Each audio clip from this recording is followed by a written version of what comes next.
Film की कहानी शुरू होती है एक जंगल से, जहाँ पर हम एक घर को देख पाते हैं और उसी घर में हम एक कपल को देखते हैं जिन्हें किसी ने वहाँ पर बांध कर रखा हुआ था। वहाँ पर मौजूद वो लड़की किसी तरह से अपने आप को छुड़ाकर वहाँ से अपने बॉयफ्रेंड के पास जाती है, जिसे भी किसी ने बांध कर रखा हुआ था। उसका बॉयफ्रेंड उसे वहाँ से भागने को कहता है, क्योंकि अगर वो नहीं भागी तो उसे मार दिया जाएगा। इस कारण वो लड़की अपने आप को बचाने के लिए वहाँ से भागने लगती है और भागते भागते वो जंगल में पहुँच जाती है। लेकिन हम देख पाते हैं कि उस लड़की का पीछा एक आदमी भी कर रहा था, जिसके हाथों में एक धारदार हथियार था। अब लड़की भागते हुए एक पहाड़ी के पास आ जाती है, जहाँ से आगे बढ़ने का रास्ता उसे नजर नहीं आता। उसका पीछा कर रहा वो आदमी भी वहाँ पर पहुँच जाता है और वो उस लड़की को मारने के लिए आगे बढ़ता है, लेकिन वो लड़की उस पहाड़ी से छलांग मार देती है, जिससे उसकी वहीं पर मौत हो जाती है और सीन यहीं पर कट हो जाता है। इसके बाद हमें एक और कपल माइक और सैरिल को दिखाया जाता है, जो अपना वीकेंड मनाने के लिए उसी जंगल में आए हुए हैं, जहाँ पर वो लोग रेंजर के पास जाकर उस जंगल की कुछ इन्फॉर्मेशन कलेक्ट करते हैं, ताकि वो उस जंगल में अच्छी तरह से घूम सके और उसे एक्सप्लोर कर सके।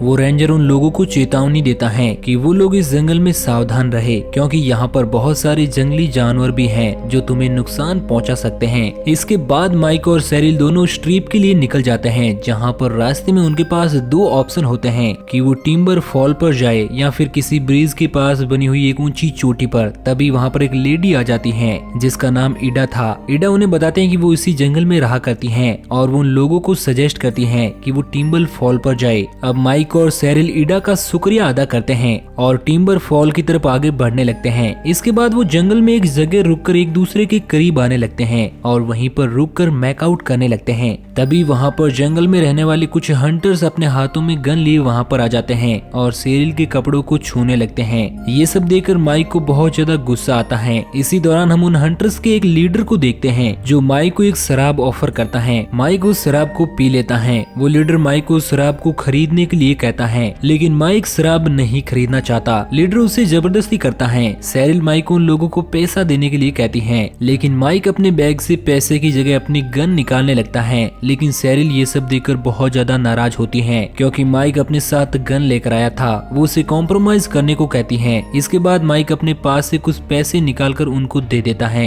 और वो हंटर वहाँ से चले जाते हैं। इसके बाद वो दोनों एक वाटरफॉल के पास जाते हैं, जहाँ पर सैरिल माइक से बहुत ज्यादा नाराज थी, क्योंकि वो अपने साथ गन लेकर आया था। सैरिल माइक से गन फेंकने को कहती है, लेकिन माइक उसे बताता है कि अगर उसने उस गन को फेंक दिया तो कोई आदमी उसे यूज कर लेगा। इस कारण सैरिल उसे उस गन के अंदर मौजूद गोलियों को फेंकने को कहती है। माइक गोलियों को वहीं पर फेंक देता है। तभी वहाँ पर क्लाइड नाम का एक रेंजर आता है, जो उन लोगों से पूछने आया था कि आखिर वो लोग टेंट कहाँ पर लगा रहे हैं। इस पर माइक क्लाइड से पूछता है कि आखिर टेंट कहाँ पर लगाना चाहिए, तो वो बताता है कि पास में ही एक लेक है, जहाँ पर वो अपना टेंट आसानी से लगा सकते हैं। उसकी बात मानकर माइक और सैरिल उसी लेक के किनारे अपना टेंट लगाने लगते हैं। अब रात हो जाती है। सैरिल और माइक दोनों मिलकर बातें कर रहे होते हैं। इस दौरान सैरिल माइक को बताती है कि वो उससे बहुत ज्यादा प्यार करती है और उन दोनों को जल्द ही शादी कर लेनी चाहिए, लेकिन माइक ऐसा नहीं करना चाहता था। और हम उसी जंगल में किसी को देखते हैं जो माइक और सैरिल की इस एक्टिविटी पर नजर रख रहा था। इंटीमेट होने के बाद सैरिल माइक को फोर्स करती है और कहती है कि उसे उससे शादी करनी होगी, लेकिन माइक नाराज होकर वहीं पर सो जाता है। अब सुबह होने पर जब माइक सो रहा था तो सैरिल वहाँ से उठकर लेक में जाकर नहाने लगती है। जब सैरिल लेक से वापस नहाकर आती है तो एक अजीब सा आदमी पीछे से आकर उसे पकड़ के ले जाता है। इधर माइक की जब नींद खुलती है तो वो सैरिल को इधर उधर ढूंढने लगता है और उसे नदी में सैरिल का नेकलेस नजर आता है और उसे अब सैरिल की चिंता होने लगी थी। वो जंगल में जाकर सैरिल को ढूंढने लगता है, जहाँ पर उसे वहीं हंटर लोग नजर आते हैं, जिनके पास सैरिल का टॉवल मौजूद था। और माइक को लगता है कि शायद उन लोगों ने ही सैरिल को किडनैप किया है। इस कारण वो उन लोगों में मौजूद एक लड़के के ऊपर पीछे से अटैक कर देता है और उसकी गन छीनकर उससे सैरिल के बारे में पूछता है, लेकिन वो लड़का बताता है कि उसे वो टॉवल जंगलों में कहीं पर पड़ा हुआ मिला था। वो सैरिल के बारे में कुछ भी नहीं जानता। जब माइक का ध्यान उस लड़के की तरफ से हट जाता है तो वो लड़का अपने पास रखे हुए चाकू से माइक पर अटैक करने की कोशिश करता है, लेकिन माइक अपने पास रखी हुई गन से एक बार फिर से उस लड़के पर अटैक करता है, जिससे वो वहीं पर बेहोश होकर गिर जाता है। अब एक बार फिर से माइक अपने हाथों में गन लिए उस जंगल में सैरिल को ढूंढने लगता है, लेकिन इस दौरान उसका एक पैर बियर ट्रैप पर फंस जाता है, जिससे वो बहुत ज्यादा घायल हो जाता है और वो बेहोश होने ही वाला था। लेकिन तभी वहाँ पर ईडा आ जाती है, जो माइक को उसके असली नाम माइकल से पुकारने लगती है। इसके बाद माइक वहीं पर बेहोश हो जाता है। जब उसे होश आता है तो वो अपने अपने आप को ईडा के ही घर में पाता है और ईडा वहीं पर मौजूद होती है जो उसके घाव को मरहम पट्टी कर रही थी।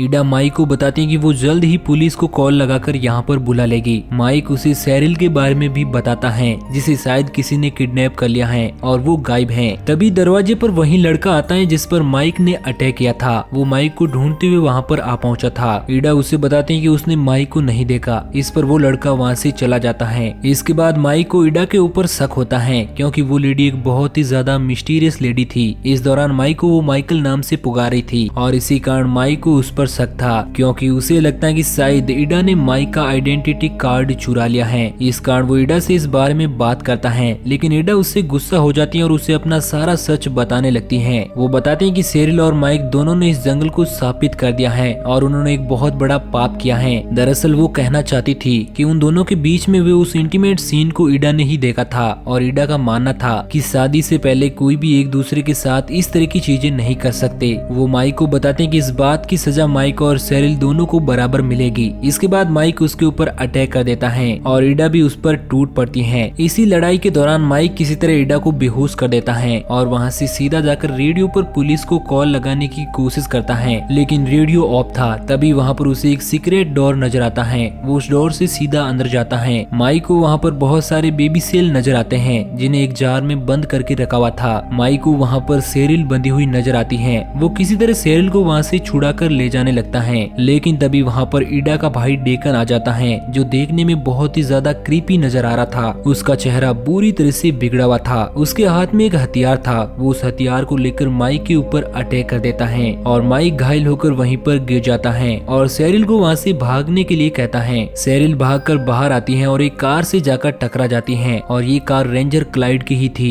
अब सेरिल क्लाइड से मदद मांगती है मगर हमें पता चलता है कि रेंजर क्लाइड भी उन्हीं लोगों के साथ मिला हुआ था। इसके बाद एक बार फिर से सेरिल को वहीं पर ले जाया जाता है और उसी तरह बांध दिया जाता है। इधर माइक और सेरिल को दोनों को बांध दिया जाता है। यहाँ पर हमें पता चलता है कि वो पूरी की पूरी फैमिली साइको है जो किसी तरह के रिचुअल को फॉलो करती है और इस रिचुअल के कारण ही उन लोगों ने माइक और सेरिल को यहाँ पर बांधा हुआ है जहाँ पर वो लोग उन लोगों को अपना पाप सुनाते हैं। ईडा उन दोनों को बताती है कि जब वो दोनों उस टेंट में मेकआउट कर रहे थे तो उसने उन्हें देख लिया था और उनके हिसाब से ये बहुत बड़ा पाप है और इसके लिए अब उन्हें एक सजा दी जाएगी और वो सजा ये होगी कि माइक सेरिल के साथ इंटीमेट होकर उसे प्रेग्नेंट करे और एक बच्चा पैदा करे और वो लोग उस बच्चे को अपने पास रखेंगे और इस तरह से उन लोगों को इस पाप की सजा मिल जाएगी। इसके बाद उन दोनों को एक रूम में ले जाया जाता है जहाँ पर ईडा सेरिल को एक चाय पिलाती है। इसके बाद सेरिल वहीं पर बेहोश हो जाती है और माइक को क्लाइड कहता है कि उसे सेरिल के साथ इंटीमेट होना ही होगा लेकिन माइक उन लोगों की बात को नहीं मानता तो क्लाइड उसके हाथ पर एक कट लगा देता है और उससे कहता है कि वो बिना इस पाप को मिटाए यहाँ से भाग नहीं सकता और न ही वो किसी को यहाँ पर मदद के लिए बुला सकता है। इसके बाद क्लाइड और ईडा वहाँ से चले जाते हैं। रास्ते में जाते वक्त ईडा क्लाइड को बताती है कि इस बार वो अपने इस रिचुअल में कामयाब हो जाएंगे। इधर माइक सेरिल को छुड़ाने की कोशिश करता है लेकिन वो ऐसा नहीं कर पाता। तभी वहाँ पर क्लाइड और ईडा आ जाते हैं। क्लाइड माइक को लेकर वहाँ से एक दूसरे कमरे में ले जाता है और उसे बांध कर बहुत ज्यादा टॉर्चर करता है। क्लाइड उसे बताता है कि अगर वो सेरिल के साथ इंटीमेट नहीं हुआ तो उसे बहुत बड़ी सजा दी जाएगी। ईडा का भाई डेकन माइक के ऊपर अटैक करने लगता है और उसे टॉर्चर करने लगता है। इस टॉर्चर के कारण माइक इंटीमेट होने के लिए मान जाता है। इधर हमें उसी लीडर को दिखाया जाता है जो माइक और सेरिल को ढूंढ रहा था। वो क्लाइड से पूछता है कि आखिर वो दोनों लोग कहाँ पर चले गए। क्लाइड उस लीडर को बताता है कि उन लोगों ने अपनी ट्रिप खत्म कर दी है और वो लोग यहाँ से चले गए लेकिन उस लीडर को क्लाइड पर कहीं ना कहीं शक होता है। उसे लगता है कि शायद क्लाइड उससे कुछ छुपा रहा है। इसके बाद माइक और सेरिल को एक बार फिर से इंटीमेट होने के लिए फोर्स किया जाता है जहाँ पर सेरिल टॉर्चर सहने के बाद माइक को कहती है कि वो उसके साथ इंटीमेट हो जाए नहीं तो वो लोग हमें मार देंगे लेकिन माइक उसकी बात बिल्कुल भी नहीं मानता। इधर रेंजर ऑफिस में माइक और सेरिल के मिसिंग होने की जानकारी भी रेंजर्स को लग जाती है।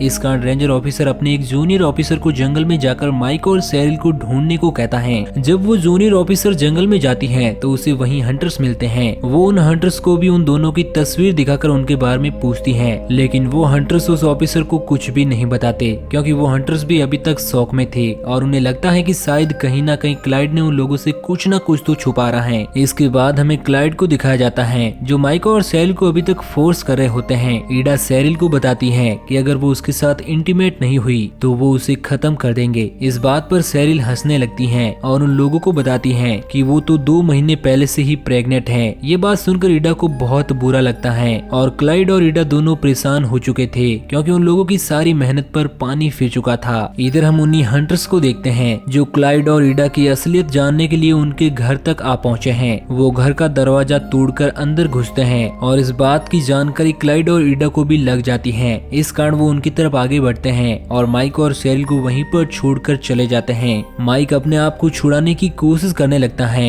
उन्हीं हंटर में से एक हंटर उस बेसमेंट के दरवाजे तक पहुंच जाता है और उस दरवाजे को खोल लेता है, लेकिन तभी क्लाइड पीछे से आकर उसके ऊपर अटैक कर देता है जिससे उस लड़के की मौत हो जाती है। और दूसरा लड़का उस बेसमेंट में अंदर पहुंच चुका था जहां पर उसे बहुत ही अजीब चीजें नजर आती हैं और उसे समझ नहीं आता कि ईडा और क्लाइड के दिमाग में क्या चल रहा है। इधर हम क्लाइड और ईडा को देखते हैं जो एक दूसरे से बात कर रहे थे। ईडा क्लाइड को बताती है कि हमें शेरिल के उस बच्चे को गिरा देना चाहिए ताकि वो अपने इस रिचुअल को आसानी से कर सके, लेकिन क्लाइड उसे बताता है कि अब वो उन दोनों को खत्म कर देंगे और किसी एक दूसरे कपल को इस रिचुअल के लिए इस्तेमाल करेंगे। इसके बाद क्लाइड माइक और शेरिल को खत्म करने के लिए उस बेसमेंट वाले रूम में जाता है जहाँ पर अब माइक आजाद हो चुका था और वो अपने हाथ में रखी हुई गन से क्लाइड के ऊपर अटैक कर देता है जिससे उसकी दर्दनाक मौत हो जाती है। ईडा भी वहाँ पर पहुँच जाती है और क्लाइड की इस हालत को देखकर रोने लगती है। इसके बाद वो माइक के ऊपर अटैक कर देती है और माइक के घाव पर बार बार अटैक करती है जिससे माइक को बहुत दर्द होता है।